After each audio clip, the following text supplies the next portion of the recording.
has been forwarded to an automatic voice message system. Mom, I just need you to call me back. Please. I really need to talk to you as soon as you get a minute. If you could just call me back, that would be great. I love you. Bye.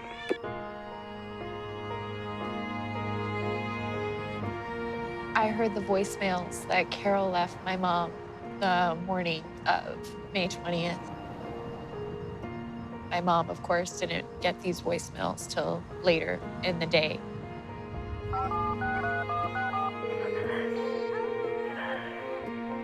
Please, please, please. Your call has been forwarded to an automatic voice message system. Mom, I don't know what to do anymore. Mom, I haven't slept. I'm so tired. Mom, I think I really need some help. I'm so scared. Things are so weird over here. Can you call me back? I just need you to call me back.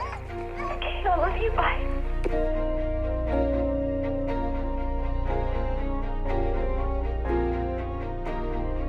It's absolutely heartbreaking to hear my sister in so much pain. She was hurting so bad. She needed help, and unfortunately, she didn't call me.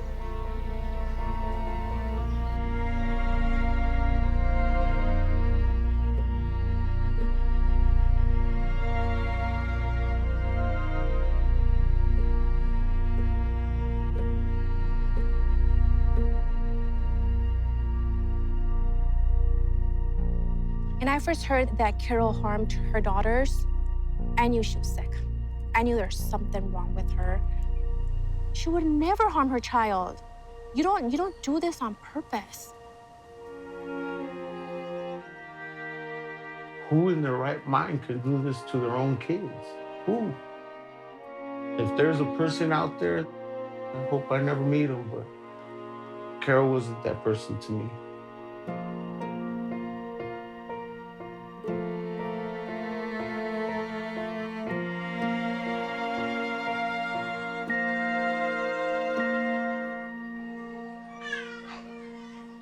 Hi, Ozzy. Ata, mi tikita. I'm recording. Yazzie and Mommy? Carol was one of the sweetest, greatest people you would ever come encounter with.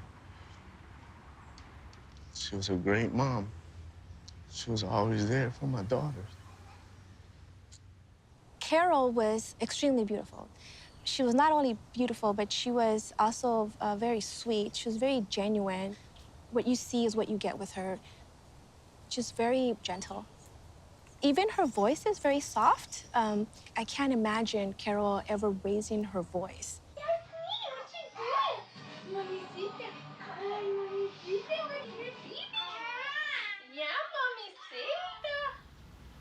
Carol was an amazing mom. She loved her baby girls so much. Sophia. What's up? Sophia. Oh, she found a cookie.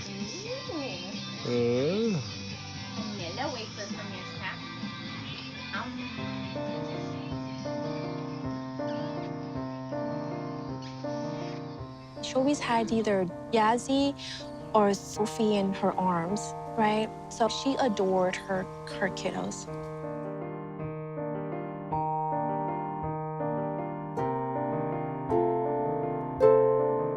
I felt very comfortable around her, and I think that if she was available, I would most certainly ask her to watch my kids for a few hours and so forth, just because I knew how gentle she was with her kids.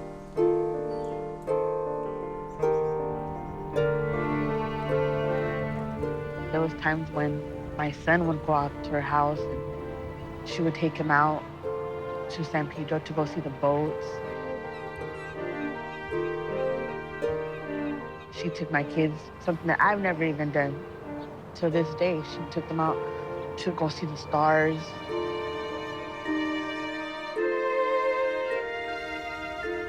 Carol's compassion for others is probably one of the biggest things about her. She loves people. She wants to help. She was in the CCCs, California Conservation Corps. She was in the Army briefly. She got honorably discharged for a problem with her hip. She then moved on to the Naval Reserve. She was very ambitious, always trying to educate herself, reading books, asking a lot of questions. She was very curious about the professional world. I know for sure that she did become a certified X-ray technician, and she was very proud of that. She had goals and ambitions. Eventually, she wanted to run the radiology department. She always got herself into something. School, she was taking online classes. So she was still going to the university while feeding and breastfeeding and changing diapers and caring for the girls. If she was ever feeling anything, any type of depression, or she's feeling sad or even stressed out, I did not sense it. I did not see it. The only thing I saw in her was joy and pride and just happy to be a mom and just happy to have her daughters. There is no more sacred relationship in our sense of how the world should work than the relationship between a mom and her child. We rely on that relationship. It's what's kept the species going.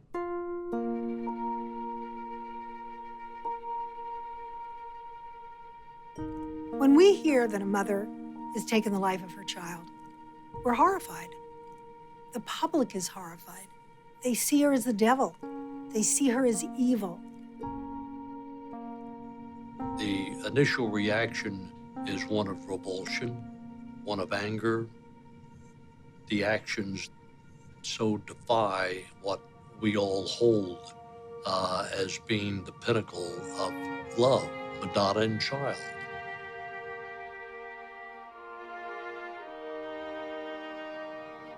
The idea that a mother who's supposed to love her child would kill that child, in any way harm and neglect that child, is really difficult to grasp. Until you understand, what I've learned to understand is that it's absolutely not her fault.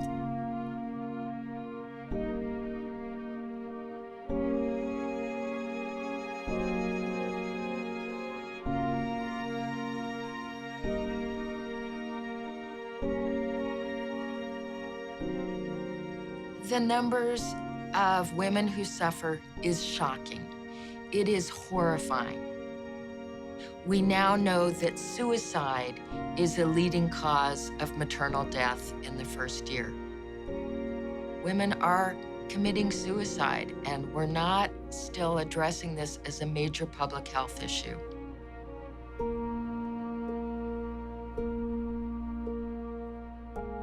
Motherhood is full of paradoxical feelings. I love this child. This child is, you know, getting on my nerves. I love motherhood. It's the hardest thing I've ever done. Every day is a series of paradoxes which can build up to create no-win situations. The more stress that a person has in their lives, and having multiple children, having economic stress, having work stress, relationship stress, then our ability to manage and hold all of that is severely compromised. And so it's actually not surprising that some women snap.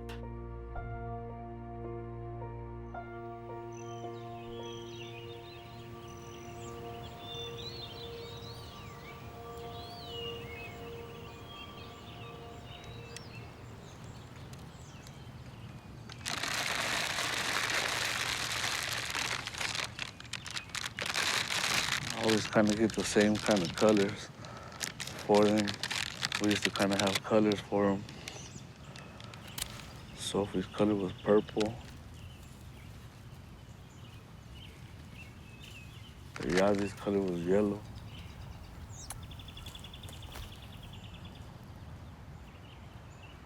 Zelina was white.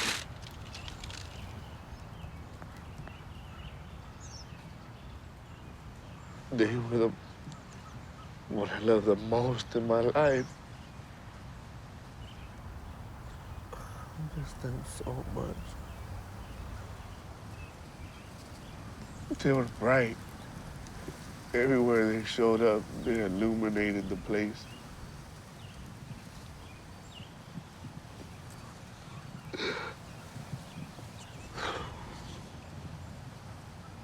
I can't believe. I can't believe it. It hurt. To see their beautiful faces.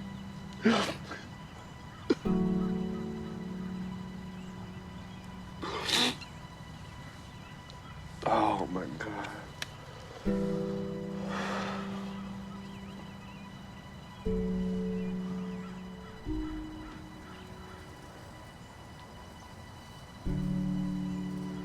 So sorry, Liz. I'm so sorry.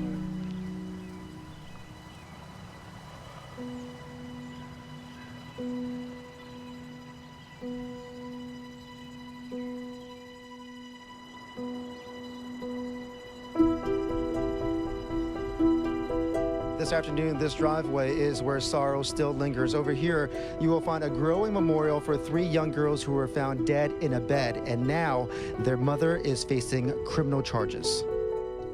We know they're all in heaven. Please pray for my babies. Pray for Rudy. And even pray for that woman. She had a demon inside her that day. The suspect in this case is 30-year-old Carol Coronado. Carol had called her mom saying she was going crazy. When the grandmother came to help, she found the bodies of her 3 grandchildren in one bed. Carol, the grandmother said, had been stabbing herself.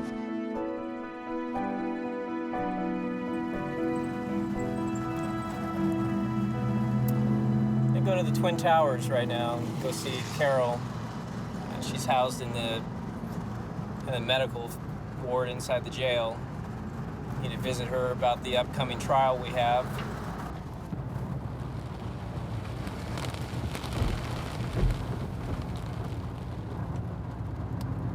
I'm looking for the right result, which I believe and our experts believe is that she's not guilty by reason of insanity. You know, yes, the act was done. I don't think there's a real question as to who did the act. We're not really arguing that. The argument comes down to what was her state of mind at the time of this incident. You know, everyone agrees that there's something going on with Carol. Something was going on at the time of this incident. You know, she wasn't herself. The prosecutor, Ms. Spears, and her team of police officers that are working on this case are very set on convicting her of first-degree murder. But what keeps me going is knowing that Carol wouldn't have done this. You know, knowing her as a person and knowing more and more about postpartum psychosis keeps me going. It keeps me doing everything I can for the right result for her.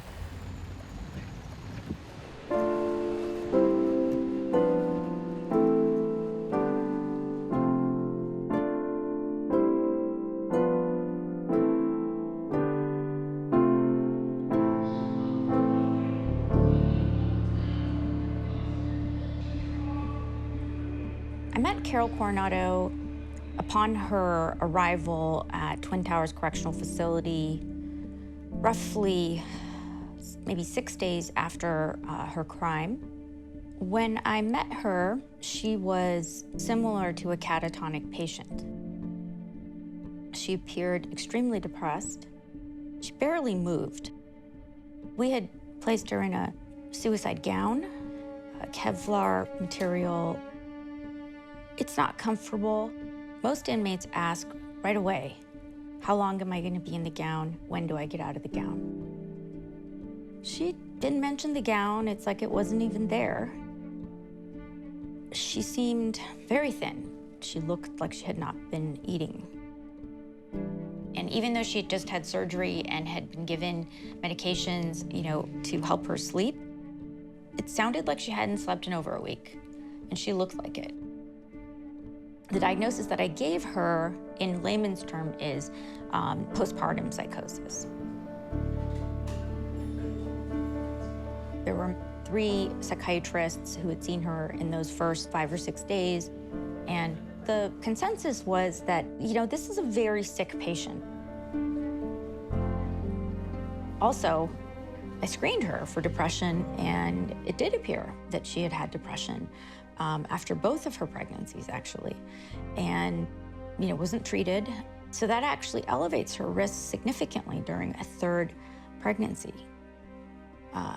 So she had that risk factor there.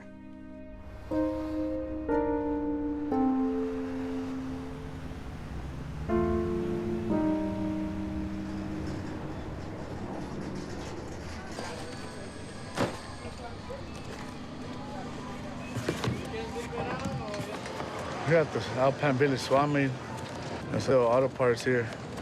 I've been here for 7 years. Eso para el liqueo. Ajá. Para el liqueo y para cuando se está el hardship. Ajá. ¿Cuánto cuesta este? 10. Ok, gracias. Okay. Ajá. A lot of people come through. For me, this is the hardest part of the day, is picking up, getting ready to leave to go home. I used to be in a rush to go home. I couldn't wait to get home to my girls. And now, it's like the part that I miss the most is my hi daddies, my smiles. They used to run to me when I got home. And I don't get none of that no more.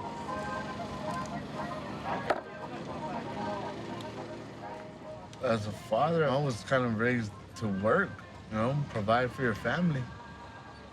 We didn't really have no luxuries. Like, we didn't have a lot of extras, but we weren't, like, struggling. We were okay.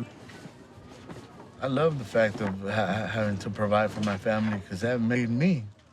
I love the fact of waking up in the morning, coming to work, because before I left to work, I would look around and I see my little girls, and that was my energy, that was my power to push, and I pushed. For them, I pushed.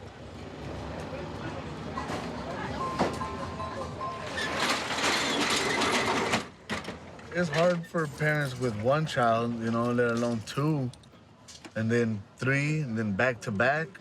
It's very hard. Carol did most of the duties when it came to my daughters. I would help her, but she did mainly 95% of it. Now, I did like going to work and providing, but she did most of the maintaining. So it was very difficult for Carol as well. It was very difficult.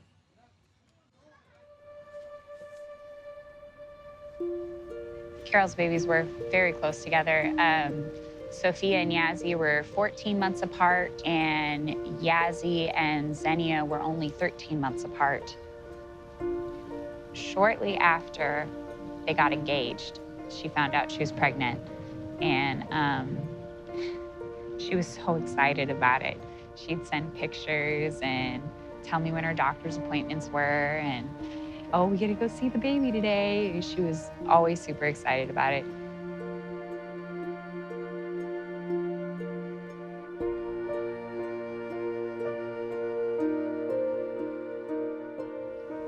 When Sophia came, it was probably the happiest day. I don't know that I've ever seen her happier. She was full of joy. She was definitely very excited about meeting her, holding her. She didn't want to let go of her baby. It was her baby. I don't think she had any difficulties with it. She didn't complain about being overly uncomfortable.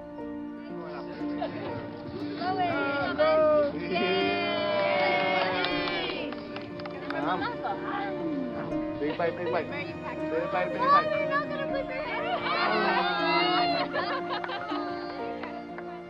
I don't know that she was necessarily ready to have more babies. I don't necessarily think any of them were planned. I think they were kind of more surprises, welcome surprises.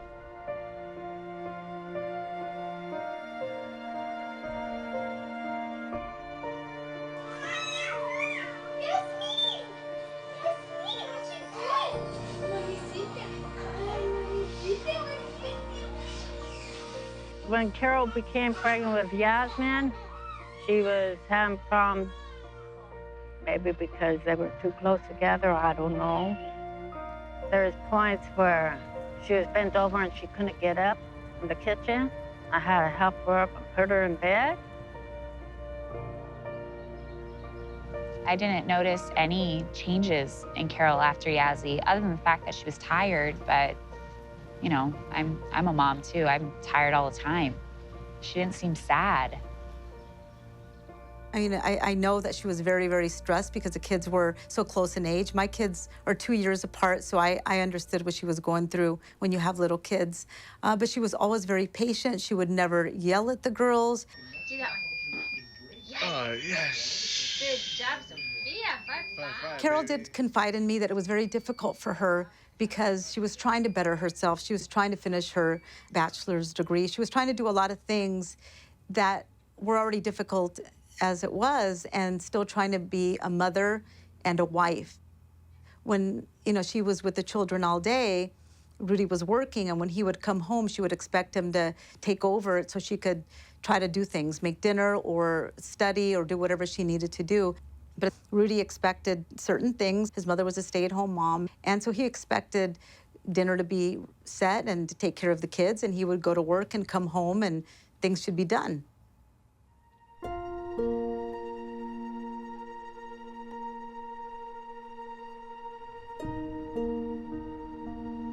When Carol was pregnant with Xenia, we went to a baby shower, and she was probably like 7 months or so, and she couldn't walk. And so then I looked at her, and then I said, "Are you okay?" And then she says, "Yeah." She's like, "I get a lot of pain." And she's like, it happened with my second pregnancy, and I don't know what it is, but it's like I can't, like almost like she was crippled because she was limping and she couldn't walk straight. Carol was feeling a lot of pressures after the third baby. When Xenia came into the picture, she just was tired, more tired and hungry, she would say all the time. "Mom, I'm tired, I'm hungry." Xenia was real hard on her. And then she fell into like a depression. When we had Xenia, we argued a little more than usual, taking care of a newborn child and you know, the lack of sleep, the lack of rest. And plus it's the third child, it's not the first or the second, so it's a lot more intense. I was nervous for her. I was nervous about Xenia coming so quickly after Yazzie. I mean, that's stressful on anybody. Rudy didn't help too much, so I was really hoping that would change after Xenia so she could at least get a little bit more sleep than she was getting. Sometimes we'd go over there and help him out and talk to him and tell him, "Hey, you have to help your wife. You have to be a team player. It's okay for a man to wash a dish. It's okay for a man to change a diaper." She seemed to get more angry maybe towards Rudy. Like she would describe, he would get upset with her when the babies woke him up in the middle of the night. So she had to be on constant baby duty, which made her more tired. As I do look back at the whole situation, I wish I would have done more to help her, to relieve her of duties.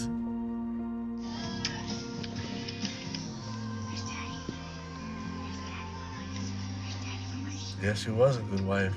She was a good woman. She was a good woman. She was always attentive of everything. She was always there. She helped out a lot. She helped out a lot. She was a better wife than I was a husband. She was a better wife than I was a husband. She was a better person than me. She's a way better person than me. She just went through this. She went through this psychotic disease, and it ruined both of our lives.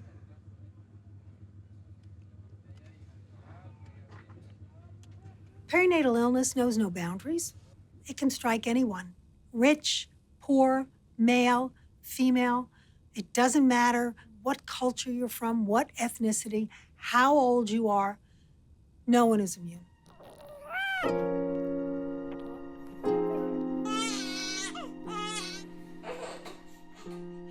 There is a full spectrum of mental illnesses or mental health struggles that arise in the aftermath of childbirth. There's the baby blues that happen when the hormones are just crashing and burning after you have a baby. You'll go from a real high to a real low, where you're suddenly weepy and just uncontrollably sad. The baby blues is very common among women. About 3 out of 4 women who give birth are going to experience this. Symptoms usually go away in 2 to 3 weeks.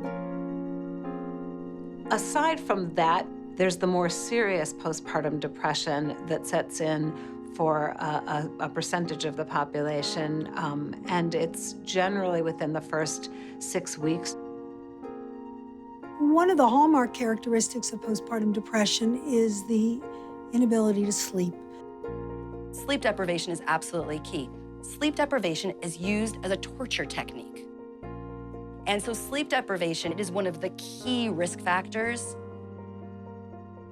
Then one of the other ways in which we see postpartum depression present is with panic attacks. Women feel as though they can't cope. They feel totally overwhelmed. In some severe cases, women feel suicidal, and they're not able to take care of their baby. Postpartum psychosis is at the far end of that spectrum of mental illnesses. It happens in 1 or 2 women out of every 1,000 babies that are born. It's a common misconception that postpartum psychosis is just really bad depression, but baby blues doesn't get worse, and then it's depression, and then it gets worse, and then it's psychosis. They're different. Mental illness is a beast, and postpartum is a nasty bitch. The words postpartum depression to me mean living hell. I had never heard of the term postpartum depression. And when this baby came around, I was hit by a buzz. It hit me like a ton of bricks. I went in, working 80 hours, doing well. I came out wanting to kill myself.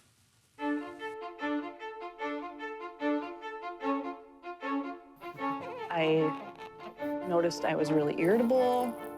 I felt down. I was angry. I would lash out. I'm experiencing daily anxiety attacks, something I'd never experienced in all of my 40 years. The anxiety just kept getting worse and worse, and it was just these constant thoughts that you just could not shut up in your own mind. That was part of the living hell. And it would be anything from, like I said, the baby wipe, to not wanting the kid, to having to make dinner, to doing the laundry, to she's crying again, till I gotta feed her, till I gotta get up, my husband's coming home, people are visiting, I'm exhausted. He would cry, I would cry, and we would just cry together. I fell 5 million feet down. I wanted to be the mother that I had always dreamed of being. And instead of being able to be that mother, I was on my knees and I could hardly function. My wife would get into her depressed states and she would basically just not take care of herself, my daughter,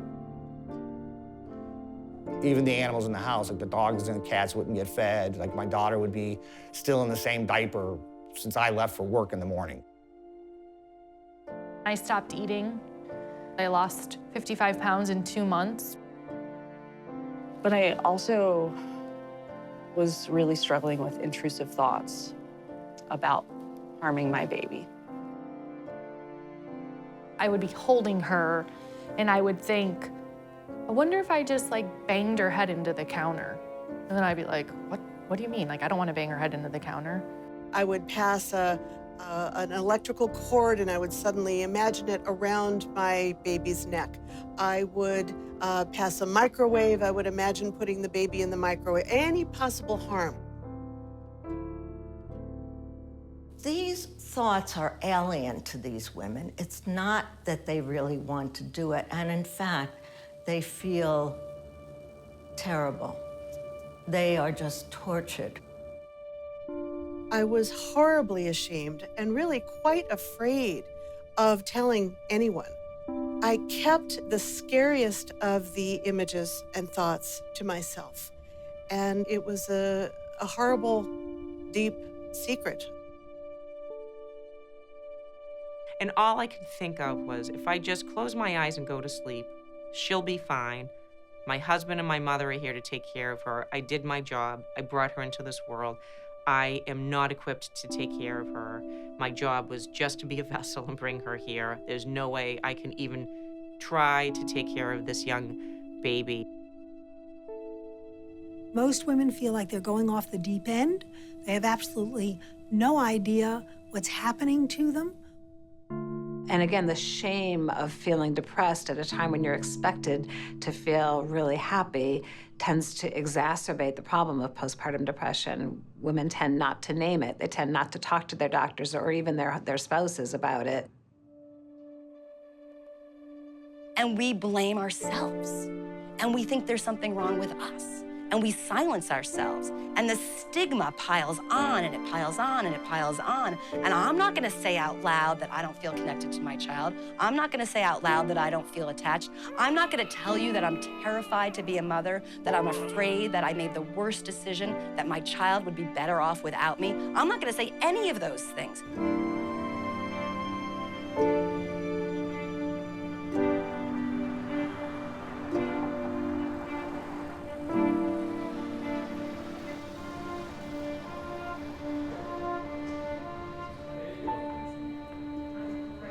The father of those 3 young girls allegedly murdered by their mother in Torrance came face to face with his wife in court today for the first time since that family tragedy. No cameras were allowed in court, but reporters were. Carol Coronado was brought out in a wheelchair. We watched as Rudy Coronado shook uncontrollably and wiped away tears every time her name was mentioned. This obviously was a big story. The public was very interested. There are hardly ever stories like this where a mother is accused of killing her own children. I just want to thank everybody for their support. Everybody. I first found out about the case when my boss called me in the evening, and she told me that to turn on the news. And I turned on the news and started watching some of the facts of the case. Cases aren't typically assigned personally like this particular case was. Usually they just arrive on my desk and I prosecute them from that. But given the media attention to the case and given the other difficulties of prosecuting this particular case, she offered me the option of prosecuting it. And I did want to take it. I mean, those little girls deserved my efforts to get them justice. Coronado has pleaded not guilty by reason of insanity, but the prosecutor, she's accusing Coronado of planning the murders, even though her family insists she was a good and loving mother. I know Carol, and she would never, ever in a million years do anything like that to no one. And I don't have a lick of hate for her. I love her as the mother of my children, and she doesn't know what she did. That's why I'm gonna stand behind her 1,000%, because I know she didn't do it. It's a disease out there that destroys families. Can you tell me, what if she exhibited any sort of signs or? There was a lot of signs that I didn't know how to read. Here's the reason why we need to bring awareness to it, because I was never educated on nothing like this. I didn't have a clue. We need to bring awareness to this disease, because there is a disease out there that needs to be known for everybody to save more lives, save more babies, save more families. Thank you guys for being here today. Thank you. Thank you, Rudy. Rudy was the victim. He was the family member of the children who were killed. And yet he wasn't calling her evil or anything and distancing himself from her and showing anger or anything. He was standing by her. I was surprised. I'd really never seen a case like that. People affected by the postpartum psychosis, they're not themselves anymore. They don't know what's real, they don't know what's fake. There's no way Carol could have hurt her babies knowing that they were her babies. Not a chance. Carol, when I went and visited her at the Twin Towers and trying to find out what actually happened, you can't talk because everything's being tape recorded. She goes, Mama, her voices. I went like, what voices, Carol? Because I'm interested now.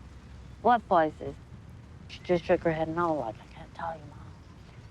Someone was telling her to kill the children. So, of course, that's lingering in my head, like that happened to me. But when I had that tell me to kill my child when I was breastfeeding it, well, I didn't take action. So, like I said, I don't understand. If it's hereditary, yeah, I had a symptom of that.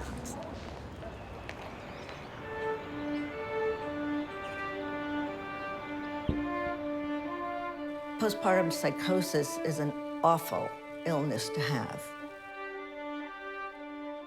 Often it will occur very abruptly.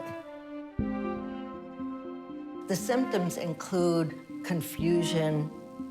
They may not know where they are or what day it is.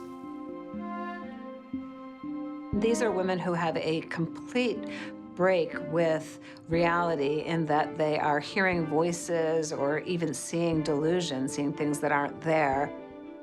They lose the ability to distinguish between what's reality and what's just a hallucination. There are delusions associated with postpartum psychosis. Sometimes it's about the baby being evil. Sometimes mother is feeling terribly inadequate. Postpartum psychosis is a psychiatric emergency, and these women must be separated from their babies because we don't really know what's going on in their minds. The statistics are that about 4% of these women will commit infanticide, and about 5% of these women will commit suicide.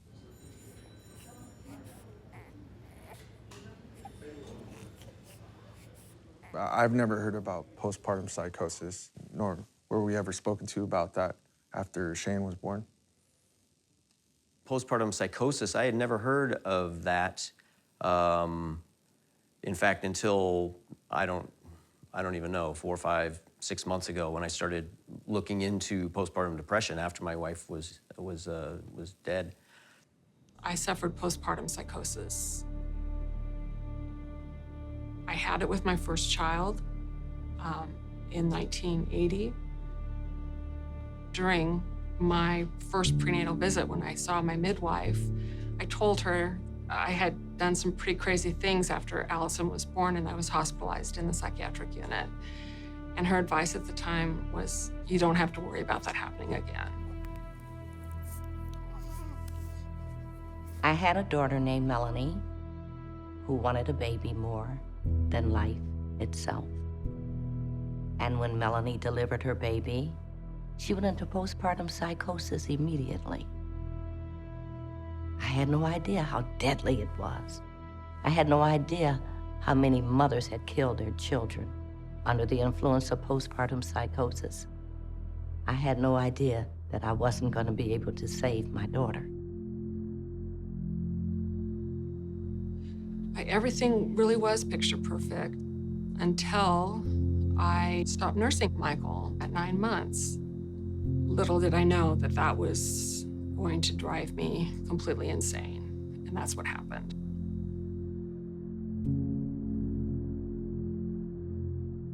I really only noticed anything a little less than 2 weeks prior to their deaths. It happened so quickly. It really started after she took a birth control pill, and she was never the same person from then on. Extreme paranoia, abnormal anxiety that I've never witnessed in my wife.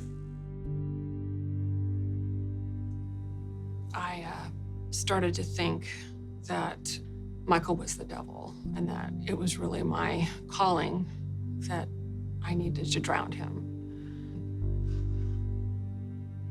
I remember kneeling, begging God to tell me what to do. And I took him and filled up the bathtub with lukewarm water, and I just placed him down until he died.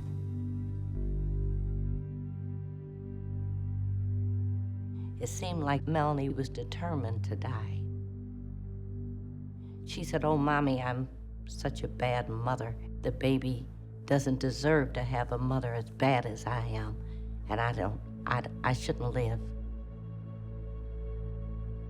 She checked in a hotel, and she went up to the 12th or 13th floor. I don't really want to know. And she jumped out of a window. My wife, Charlene, I believe she did, in the end, take her life and Shane's life because she was suffering from postpartum psychosis. Just the fact that there was not enough information that could have prepared us for what was going on is a failure, you know, with our system. My wife is dead. My kids have no mom. What I want to tell guys out there, or husbands, if you know or you feel something's off, you need to go talk to somebody. You need to go get help. And I would go even so far as to say you need to get her in the car, like right fucking then, and go somewhere like a hospital.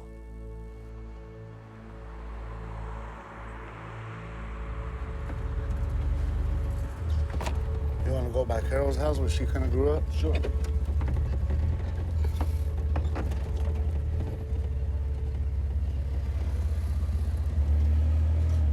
Right now we're in Compton. Compton's still Compton. Still not a safe place. Carol grew up around the corner. They were like the white kids in the neighborhood. She was in the Carson area. I've known Carol over 20 years. She was a sweet, quiet little girl. She would sit to herself, play by herself. She's very passive like her mother. Very sweet thing. She was very obedient. This is Carol's old house where she grew up. This green one? Yeah. I didn't used to look this way. It was all beat up like this. And then here's this house over here. Every time we would come by here, she would either start crying or she'd kind of go like this in this house right here. She said she got molested in this house right here. She said she was like 5 years old. So yeah, we would come by this house, we would come by this street right here, and she would either shrivel up, or if we came walking, she would run past this like a little girl, like she would have flashbacks of when she was young. Carol did have some traumatic events in her life. She was molested a couple different times. Once by a family member. She had a gang rape scenario when she was in the Army briefly. To my knowledge, she didn't report it to anybody, but she did tell us about it. She was always stuck in the past of all the traumatic things that happened to her. So every time something happened, she would always compare it to something that happened in the past.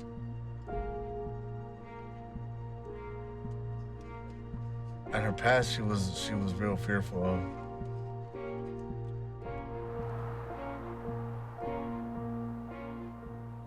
We know now, the science is there, that there is a significant correlation between early childhood trauma and later psychotic illness.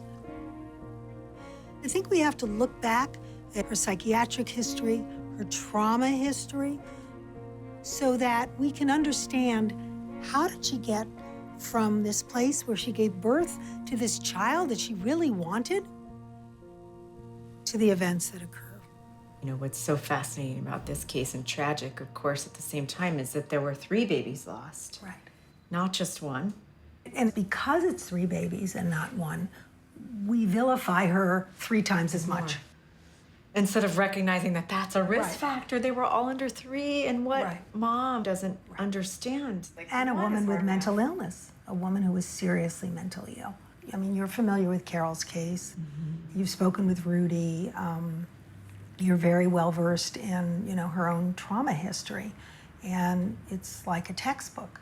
I mean, she checks all the boxes. She has, first of all, was hearing, you know, voices from the time she was age 5, has been a witness to domestic violence, has been repeatedly, you know, sexually abused, gang raped.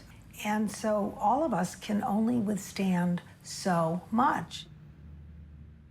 When I look at the facts around Carol's case, the mental illness piece actually isn't just the psychosis. It's every bit of the baggage that she brought with her into the work of parenting.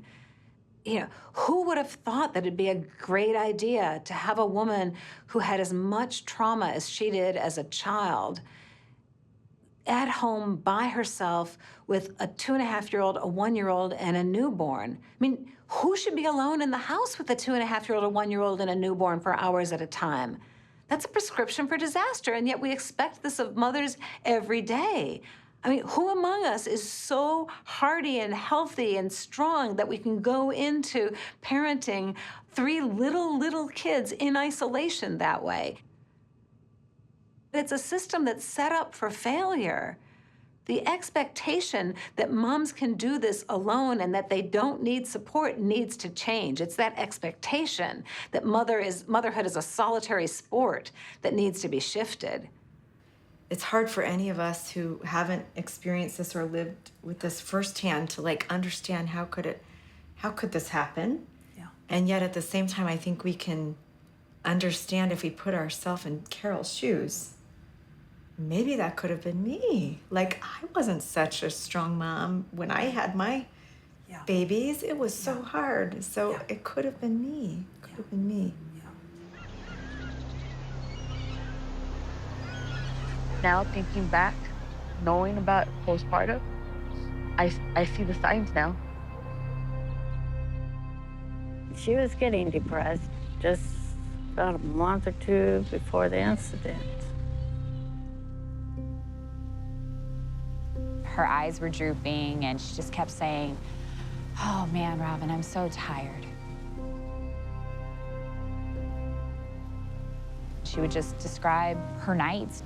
As soon as she got Xenia down, Yazzie would wake up, and then Yazzie screaming would cause Rudy to wake up, and then he would yell at her, which would then wake up Xenia, and then now she has 2 babies to deal with.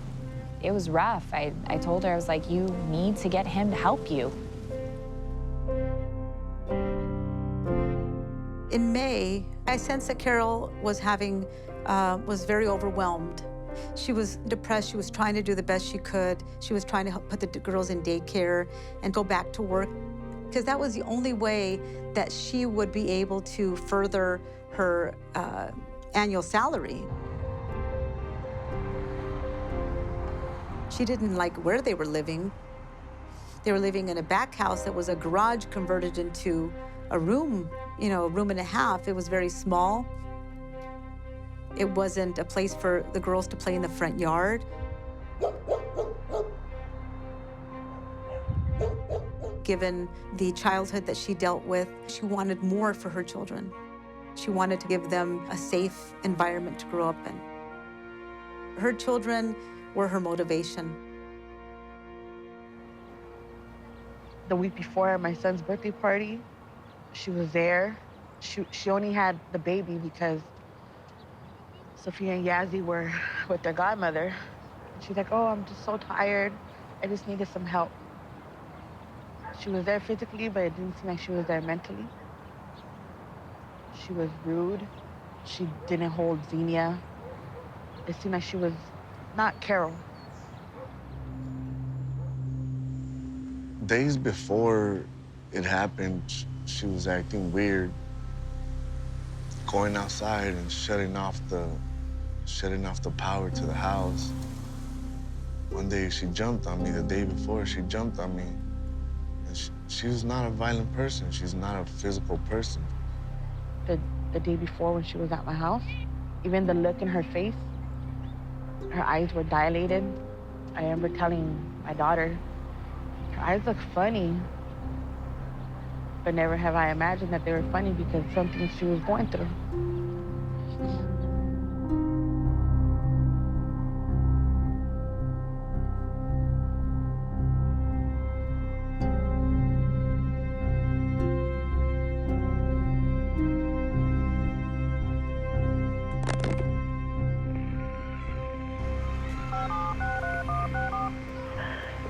Your call has been forwarded to an automatic voice message system.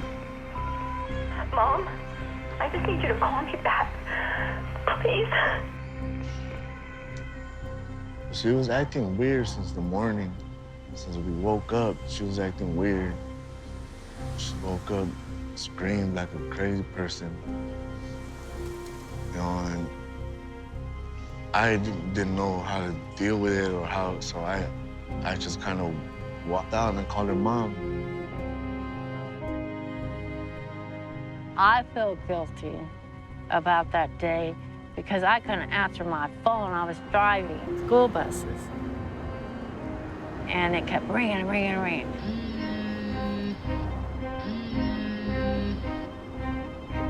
Your call has been forwarded to an automatic voice message system. I need help, Mom. I'm just nervous. I've been having anxiety. I can't sleep. And everything just feels really wrong. I think I just need you to call me back when you have a second, okay? I love you.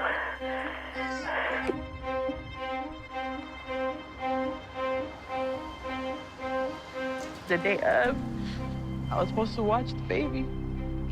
I was gonna watch Sophia and the baby. She was supposed to bring them over so I could watch them. And I have guilt because I tell myself if I would have had a car, I could have picked them up and they would still be here.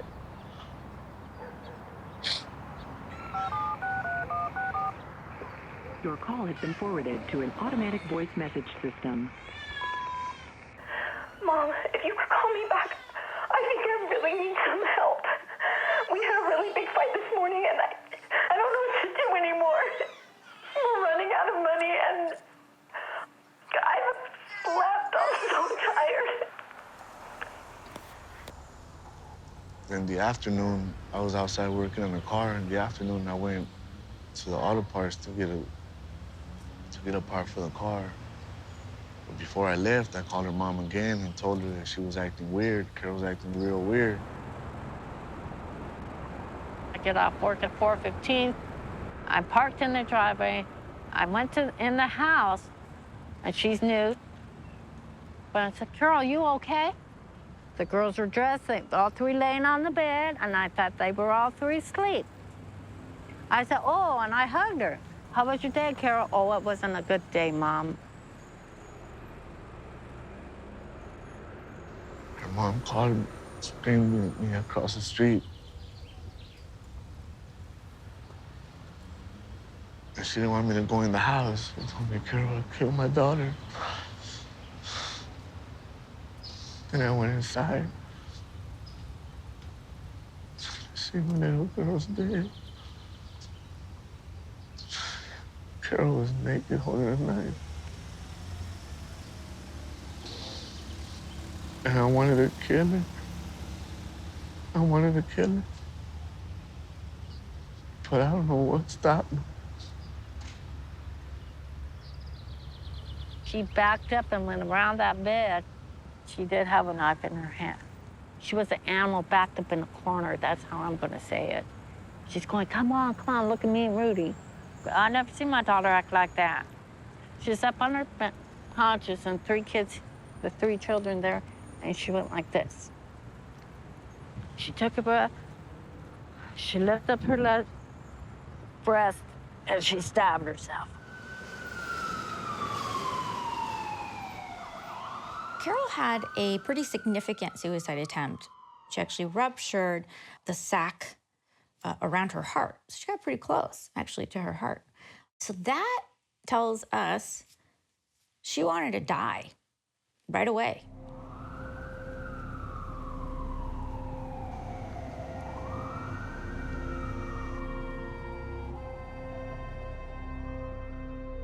In a surprising number of cases of mothers who kill their children, there's also an attempt at suicide. It's all a product of a decision that the mom has made, that she's failed in her job and that she has to kill herself.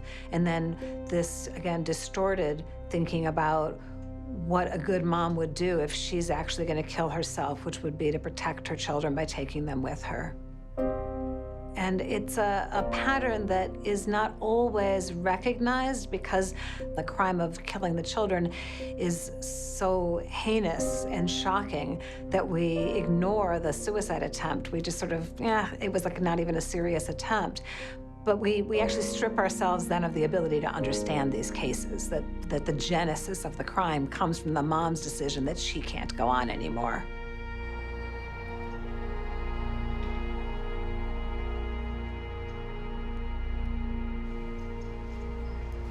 It's been over a year since we started on Carol's case, and we're prepared for trial at this point.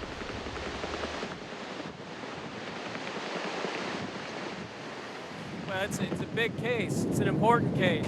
You know, Carol's life is on the line here, and it's basically an area of law that's really not touched a lot. It's not seen a lot. And I don't think the laws are necessarily in line with what the defense is, so we're hoping that we can get the right result and change things, change the way that it's seen.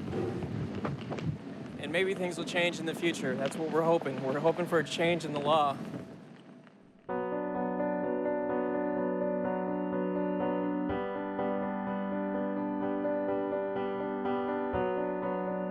Although people will describe this country as the most civilized country in the world, when it comes to issues of postpartum depression psychosis resulting in the death of a child, we're backward. We're not progressive. We're regressive. The United Kingdom, Canada, Australia, and 29 other European countries have infanticide laws. And these infanticide laws provide for the biological vulnerability of childbirth. If a woman kills her baby under 1 year of age and she is found to have a mental illness, she is charged with manslaughter instead of homicide, and she's sent to a psychiatric hospital. Here in the United States, we think of these issues very, very differently.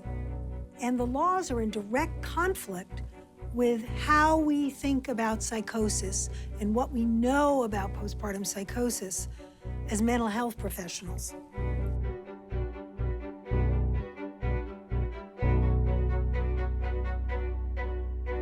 The way that the criminal justice system responds to mental illness is to have a statute. Every state has its own statute for deciding who's insane and who's not. If you're insane, you have a 100% defense against the charge of homicide or of murder, right? So the stakes are really high for the criminal justice system because you're gonna walk away with a not guilty for reasons of insanity. That possibility makes many states so nervous that they have clung to a 19th century definition of insanity.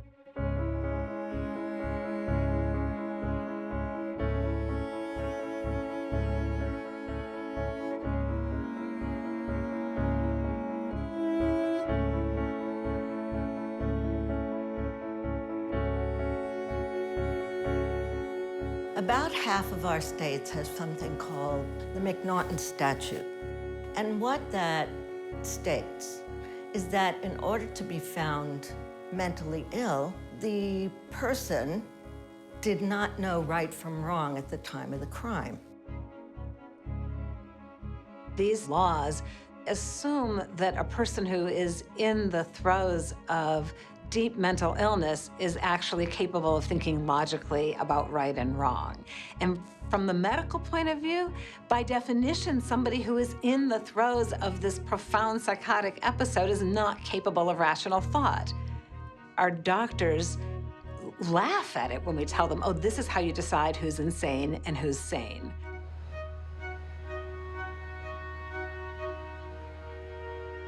There were two phases to this trial. The first was the guilty phase to determine whether Carol was guilty of committing the murders, and then the sanity phase.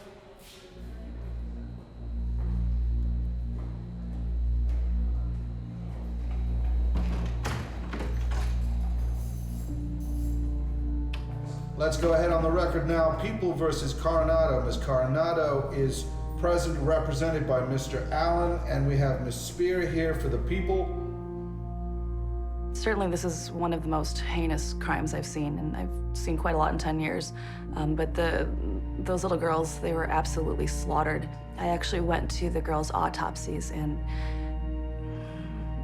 those girls were babies. And to see babies laid out on a cold slab like that was just absolutely terrifying. Absolutely terrifying. It's something I will never, ever forget. The prosecutor had investigators describe the knives they found, including 3 knives laid out on a table. She's accusing Coronado of planning the murders. We heard from coroners and evidence related to blood splatter and to autopsies. It was just a hard day overall, seeing all the photos and the evidence. Carol's demeanor and emotions change very drastically and very rapidly when she hears something, because for her it's like the first time she's hearing it, and not having any memory of the incident, when you're confronted with some of these issues, it's very traumatizing to her, and she just doesn't know and doesn't believe that she could have done this.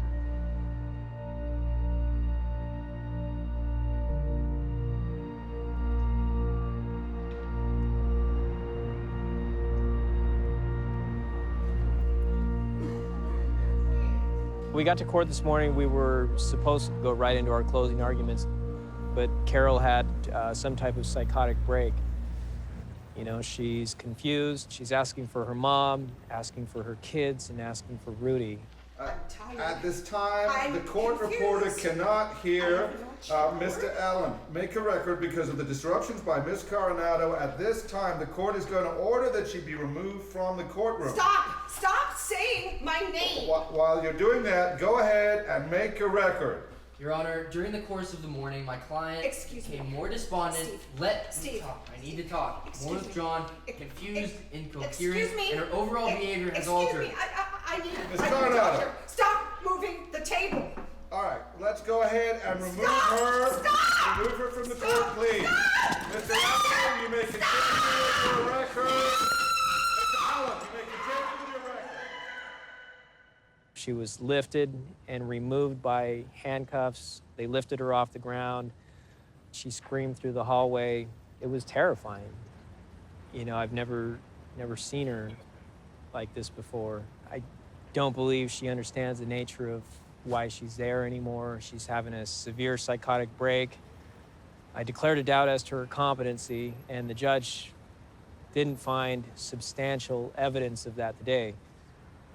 She feels alone, she feels trapped, and I'm afraid for her safety and her well-being right now.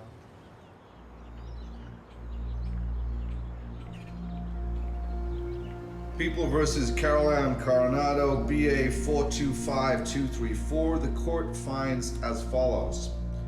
The court finds the defendant guilty of murder upon Xenia C., guilty of murder upon Yasmin C., guilty of murder upon Sophia C. The court finds the murder to be in the first degree.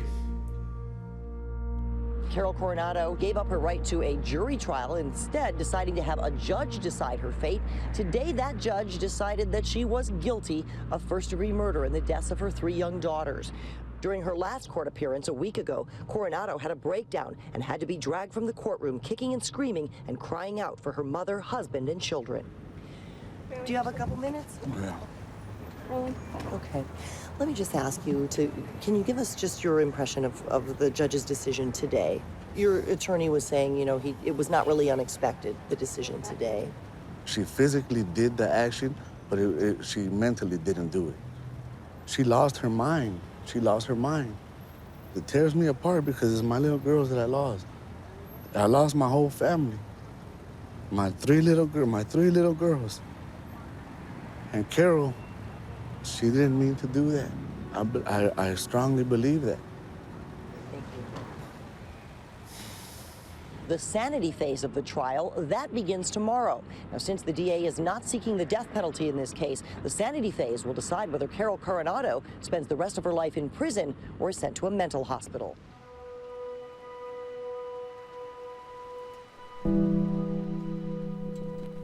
I've never spoken to Ms. Coronado personally, so it's very difficult for me to give you an accurate description, but from what I've read about her, in her employment records, her records in the Army, the military, seems nice. I mean, she seemed like a nice lady.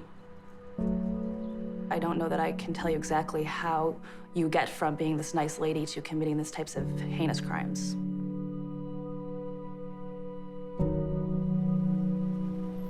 It was hard to see from behind her, but her lawyer says Carol Coronado did shed a few tears. Deputies were describing what they found in her bedroom in Carson in May of last year.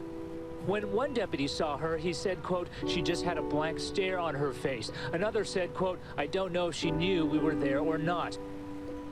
They saw her in a state of confusion, you know, and that confusion is very important for major depressive disorder, postpartum psychosis, the blank stare, everything that shows she's just not all there. Well, my role in the trial was to help explain Carol's state of mind at the time that she took the life of her 3 children. I met with Carol 3 or 4 times.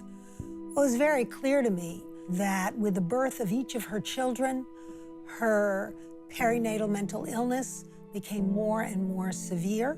It was very clear to me after I left her the first time that this was a woman who had suffered with postpartum psychosis.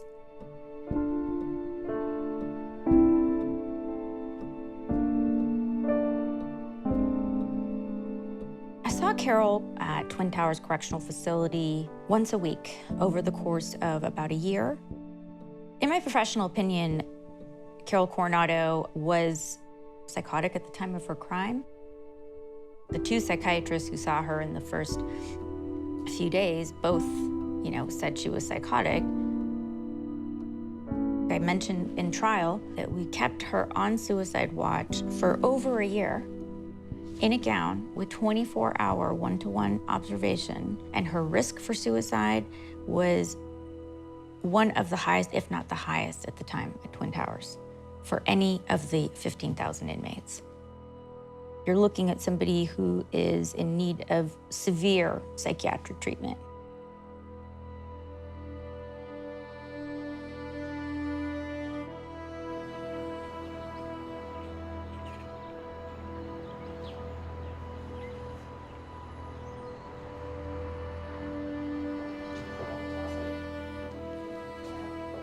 She needs help.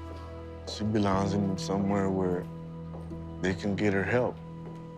She's a role model person. This disease took over her mind, and she needs mental help.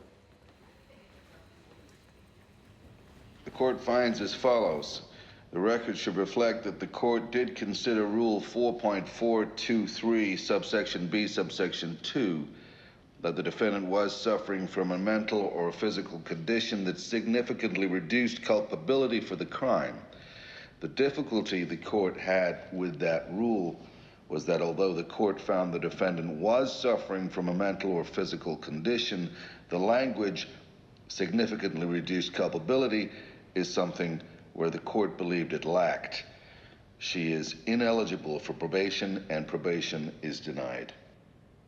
The defendant is sentenced to 3 consecutive life terms of imprisonment without the possibility of parole.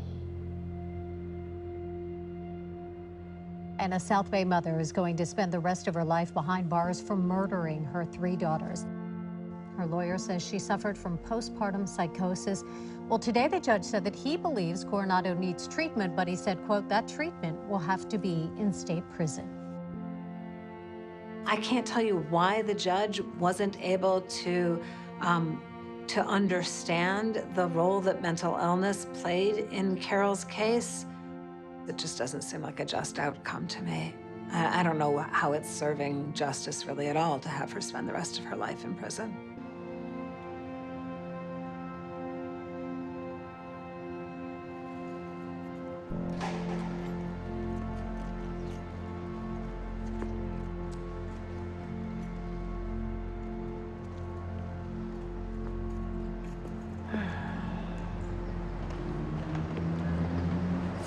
What the hell is she doing?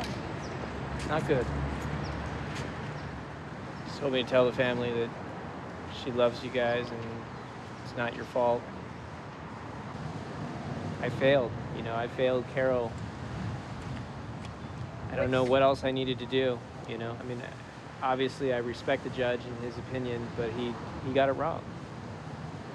I mean, I think the evidence was there. I just don't know what was missing, so. When you look at this and you look at postpartum psychosis and you recognize that it's real, it's placed right in front of our face and there's no other rational explanation, and they still won't even consider it.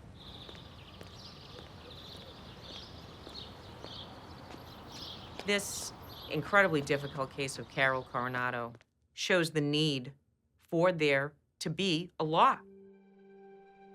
There is a gap when the judge says, I understand the individual was suffering from mental health challenges, but we don't have any regulations to address this.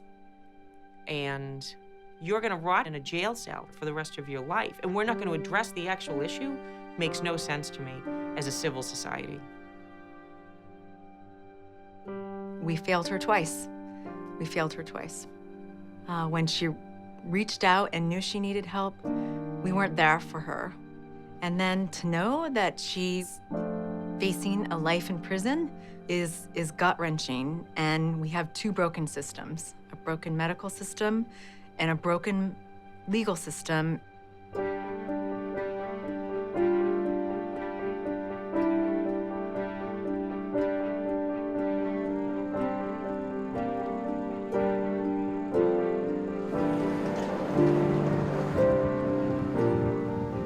The idea of Carol being in jail, it's unreal. It hurts me. I wish I could help her. She needs help. It pains me to know that she's sitting there. Because guess what? It can happen to you, it can happen to me, it can happen to anyone. It's unbearable, and it's something that we should fight for her. I have sympathy for what happened to Ms. Coronado leading up to the murders. She was in an extraordinarily bad situation. Her family was financially strapped for cash. She was stuck caring for these kids every single day. So I have sympathy for her situation up until the time of the murders, but obviously I have no sympathy for a person who commits those types of crimes. It seems obvious to me, having studied these cases for so many years, that the right response is one of empathy, because unless we try to put ourselves in their shoes, we strip ourselves of the ability to stop crimes like this from happening in the future. So if we care about the babies,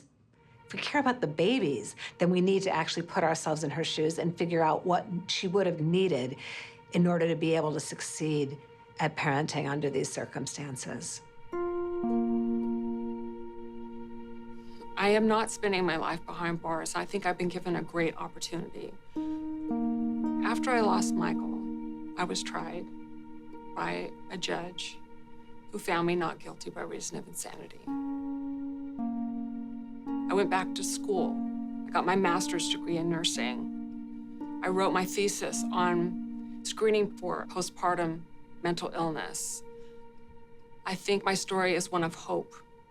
I've lived that horrible story, and I've been able to overcome it.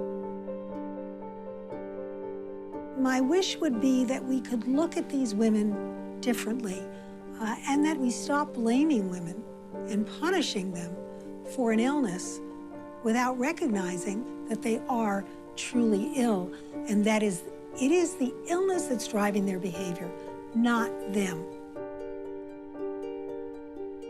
What we need to do is care for these women through the mental health system. We need to get them treatment, because we know that when these women are properly treated, they're going to get well. They're going to get well.